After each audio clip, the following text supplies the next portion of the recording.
All right, go ahead. And Nick, when the defense is playing well and you're not getting wins, how do you make sure those guys don't get demoralized by it? Yeah, again, this is the ultimate team game, and one phase has to pick up another, and there could be games like that. There can be games the opposite way. But that's the important part of always connecting with everybody in the building, controlling the things you can control, all those different things. You open up the offensive playbook just a little bit. How do you balance doing that versus maybe asking some guys to not do something that they're familiar with at this point? Yeah, I mean, there's different ways some things are, it's just a difference of a formation or something like that. There still will be concepts that you've run throughout the year.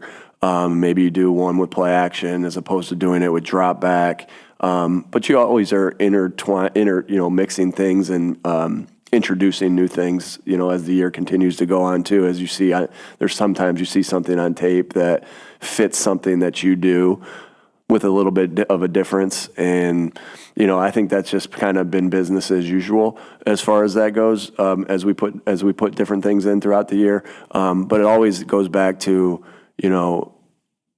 does it fit with what you're kind of going for that week? And what your identity is and what you want to do. Nick, usually when you have a guy coming off IR, you give him a week to practice, and then he'll play in the next game with, you all right? Yeah. Marcus Epps came right off IR, hadn't really played defense all year. What made you confident in having him come right from IR to play, and what'd you think of the way he played? Yeah, I thought he did a lot of good things. We've got a lot of confidence in Marcus. That dates back, obviously to when he was here prior.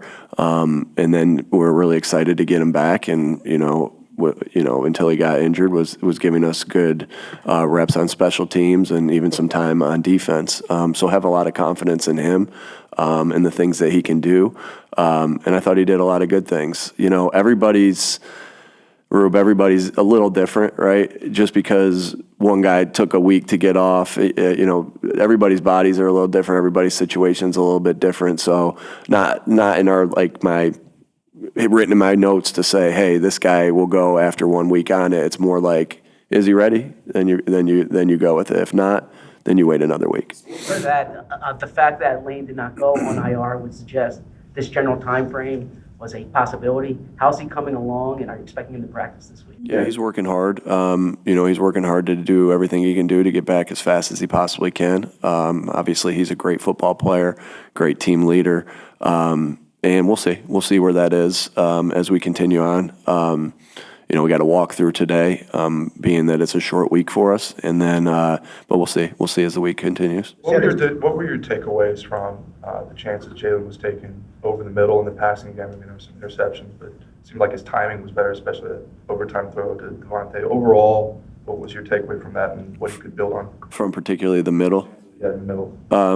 Yeah, I think that there was opportunities there that he did a good job of taking some of those opportunities that he was given, and I think he's always does a good job of taking what the defense gives him.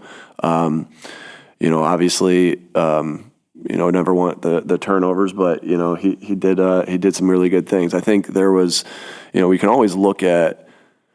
I'm always going to look at, obviously the win-loss, the turnovers, and look at that and say that. But, there was a lot of good things on offense. And we were able to move the football against a really good defense. Now, we didn't finish, drives for multiple different reasons.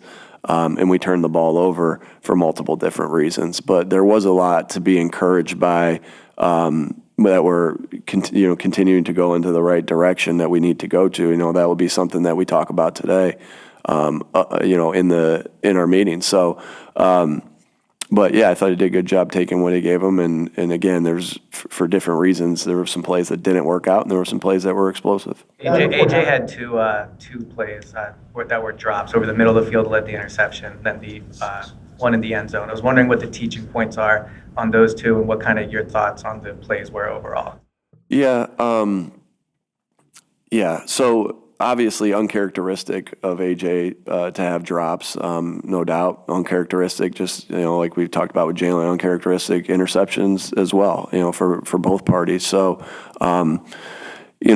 I haven't even went over the tape with them yet. I would hate to say, hey, here's the coaching point without, but there's always, sometimes it's, when you talk about drops, sometimes one, it's just a drop, and sometimes there's a coaching point that you reiterate, off of a drop. And so we'll go through that today. We'll have our conversations in here about it.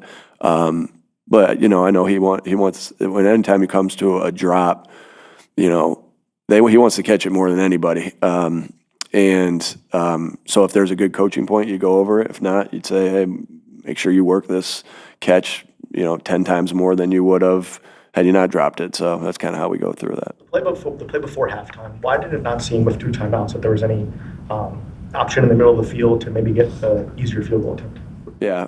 Again, so you got the ball there at the 30 with 2 timeouts. We're trying to advance it. The way we tried to advance it was to the sideline, and it didn't work. So, we have plays in our offense to be able to advance it without getting too much, in the middle. And then we have plays in our playbook that try to advance it on the sideline. And we chose the one on the sideline, and it didn't work.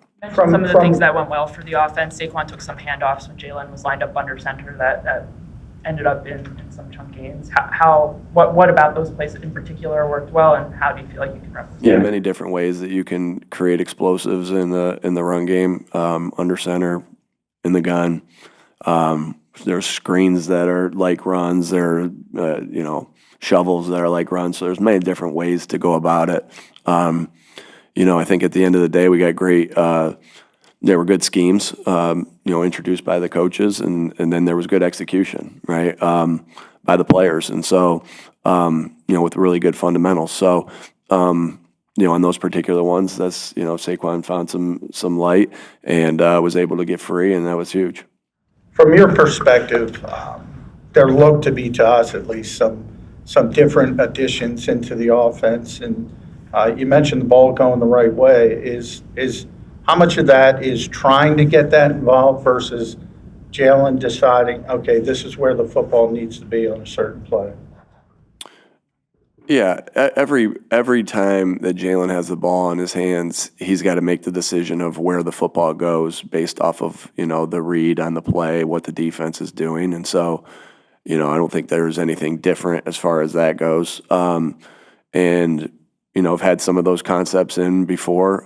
Did a couple of them a couple different ways to create some explosives, but again, thought there were some things to be encouraged, and obviously we got to, again, we thought we were explosive as an off. We were more explosive than we won the explosive play battle, I guess is what I'm saying. But you just got to win that turnover battle, and we got to finish drives to get to see the full array of what we want to be on offense. When it comes to anticipation for the quarterback, how can you guys help him get better at that?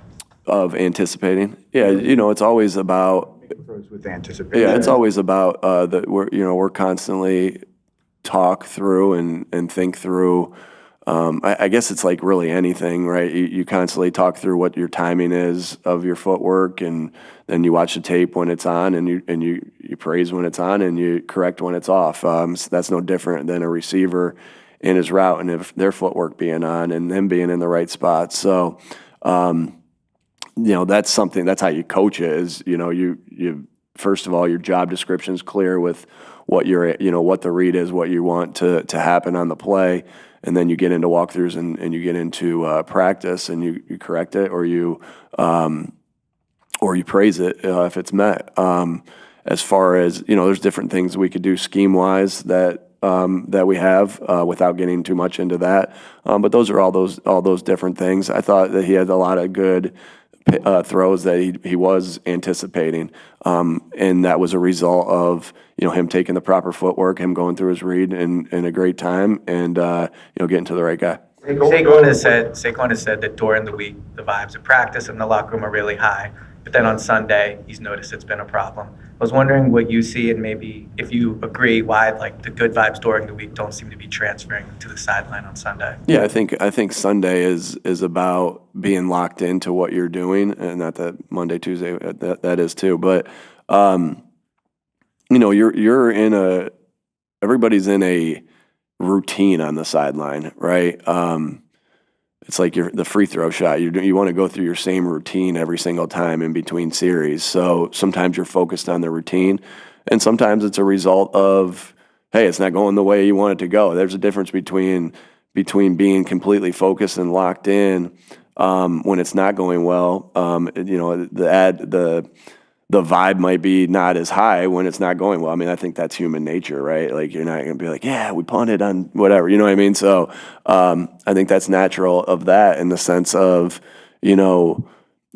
Stout always says this: execution fuels emotion. And so that's what we're focused on, locked in on, is executing. We're focused on trying to get them in the right, put them in positions to succeed and go from there. And I think that's what happens when I think you'll see more vibe, I guess, to say, as we, because we're confident as we start to execute and coach even better.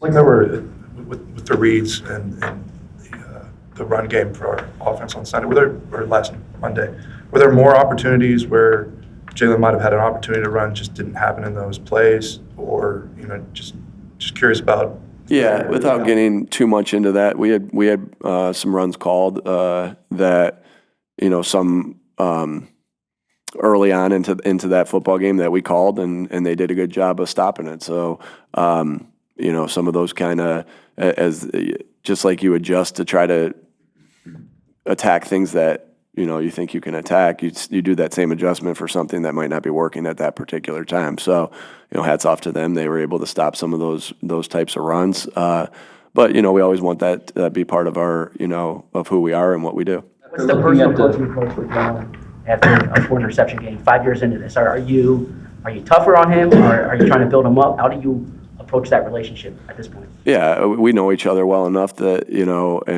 we're always just doing everything we can do to get better. Won't get too much into that. But, always, like I said earlier, you always praise the things that they do well, and you correct the things that you want them to improve. That's our job as coaches. The tone or the energy or whatever you do, I won't get too much into that, but, everybody, you may not coach everything exactly the same as far as demeanor, or so there's a time to yell, there's a time to bring up, but it always goes back to, and this is, I think there's an art to this. It always goes back to the standard. Did you meet the standard? Did you not meet the standard? And then there's an art to how you correct it in the sense of that, but it's always goes back to the standard. Did you meet it? Great. Did you not? And you're going to praise that. And did you not? Then you correct it. After review of that last interception, what'd you think of the play call, the execution, and then the decision by Jalen? Yeah, obviously it didn't work. So, and they got an interception from it. Obviously a really good play by their corner and the safety. The corner did a really good job of midpointing it and getting his hand on the football and knocking it away. But won't go into, whose fault, what was the fault or anything like that. That's for us in here. And I always respect the job that you guys have to do, but, always keep the things in here of what I thought between us and the players. But, definitely coachable moments for all of us in that particular moment. But great play by them. Last one? Nick, what do you make of Dory's play over the last couple of weeks, and particularly Monday night? Yeah, I think he's been doing some really good things. Obviously had the big interception we got from the pressure that we got right there, but was in good positions. I always think he's in good position to make plays. Willing tackler, willing to throw his body around to make tackles. And so he's been doing a lot of good things. And I think last week the defense, as a whole did a really good job, and Adoree certainly was a big part of that. All right. Thanks,